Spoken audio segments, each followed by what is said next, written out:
The Battlefield server browser. For many people, the very thing which makes Battlefield Battlefield. And the eternal question, is it coming to Battlefield 6? We had doubts for many months throughout the life cycle of Battlefield Labs, and I'm here now to unfortunately confirm that Battlefield server browser will not be returning in the multiplayer aspect of Battlefield 6, but will still exist in Battlefield Portal. On the official website for the game, EA released a frequently asked questions list, and there it was, clear as day. Will Battlefield 6 have a server browser? Battlefield 6 will provide ways for all players to browse and create servers through Portal. These options will also be easily findable on the main menu of the game, basically confirming that Portal will be the only way you can access a server browser in Battlefield 6, at least for the foreseeable future. With the server browser out of the way, a couple of problems might arise for Battlefield 6 multiplayer mode, which are highlighted here. The first one is need for good anti-cheat. Thankfully, it seems EA was ready for this, as the anti-cheat for Battlefield 6 is going to be very huge. I'm going to cover this just a little bit later in the video, so stick around for that. The second and the biggest one for me is problems for some regions to actually find players in matchmaking-only games. Many players who were from, for example, South Africa, Australia and New Zealand, South America, the Middle East, and so on, always had problems finding matches in Battlefield 2042. The first one should be a map checklist. You need to have the ability to check or uncheck what maps you actually want to play when you queue inside the Battlefield 6 matchmaker. And the second option should be the region you want to play in. So those players who might have dead regions after the game has been out for a couple months should have the option to queue in some other regions, rather than only resorting to Portal as the means to play the game. Take me for example, I don't want to play too much of Operation Firestorm in Battlefield 6 because I played it in two separate Battlefield games already, and I'm not a huge fan of map remix. I like to play the original maps of the vanilla game in a new Battlefield game. So if I stumble onto Operation Firestorm in matchmaking, this means if I really don't want to play it, I have to leave the match, re-queue, hope I don't get Firestorm again, and hope I get the map I actually want to play, and maybe record a video for you guys. So it is a process of wasting time and just annoying the hell out of me before I even got into a match, and I really don't like to feel that way before I get to play Battlefield. So I hope in the open beta, where we now know officially, we will have 4 maps to choose from. If we cannot actually queue for those maps, I think this is good indication that we will not have those 2 options in the matchmaker for the Battlefield 6 launch. So if that's going to be the case, I'm going to make a separate video complaining about those 2 things, and hopefully it's going to resonate with the devs that we do need those 2 options as the bare minimum for Battlefield 6 matchmaker.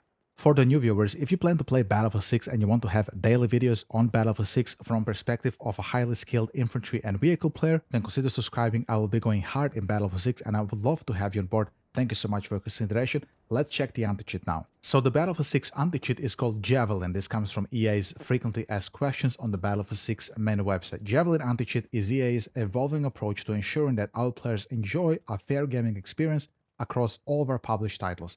Javelin has been built from the ground up by a team of veteran engineers and analysts focused on studying cheating problems for each specific game under EA's umbrella and designing unique features to solve those issues. Javelin is already a part of other Battlefield titles, including Battlefield Labs, and will be integrated in Battlefield 6 when the game launches. EA's anti-cheat Javelin is a kernel-level anti-cheat, and secure boot for it is mandatory. This means you cannot play Battlefield 6 open beta or the launch version without having secure boot enabled in your BIOS.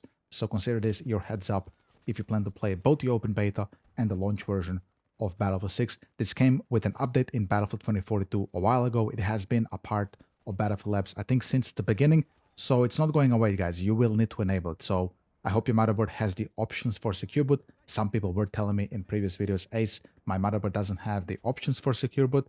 Yeah, I don't know what to tell you, man. You might have to invest in a new motherboard or something, because it's not going away, unfortunately. So now you know everything you need to know about the anti-cheat. Hopefully it's going to be enough of an anti-cheat to actually stop all the cheaters coming into the Battle Royale, which is going to be free to play. So I imagine this is going to be the big cheating zone, a bit more than the multiplayer of Battlefield 6 would be my humble prediction.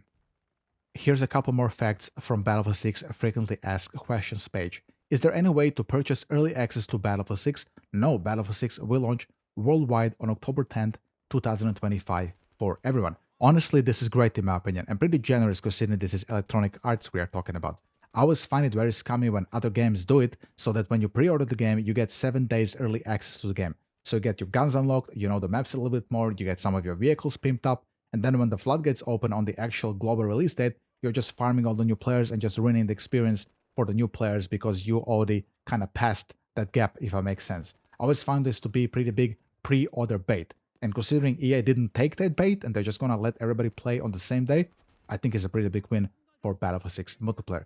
The second question is, will Battlefield 6 have DLCs? And they confirm here that Battlefield 6 will in fact not have DLCs, but it is in fact a live service game.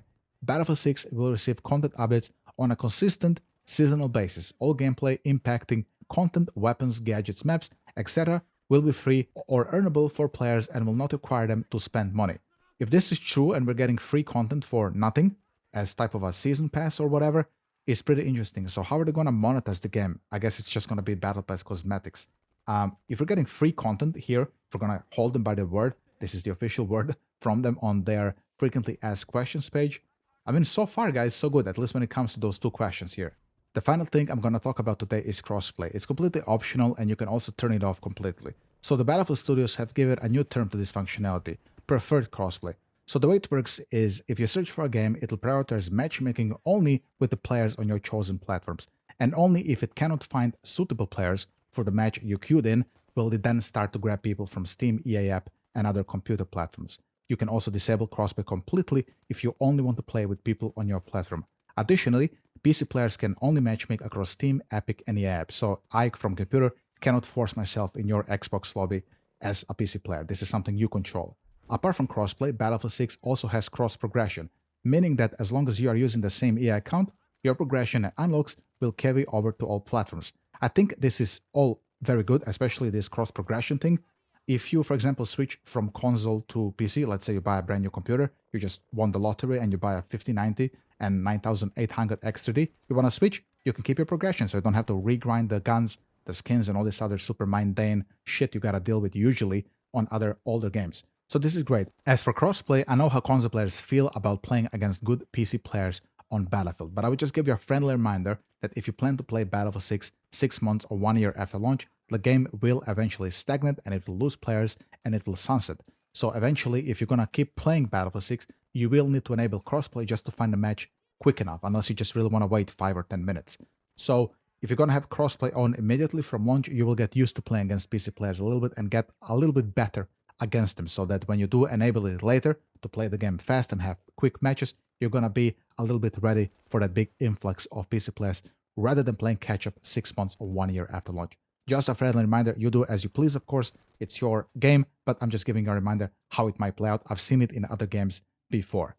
With that being said, guys, I really hope you enjoyed this video. I had fun making it. I'm very excited for the open beta. I'm gonna pump so much content out, so if you are new here, please consider subscribing. I will be pumping Battlefield 6.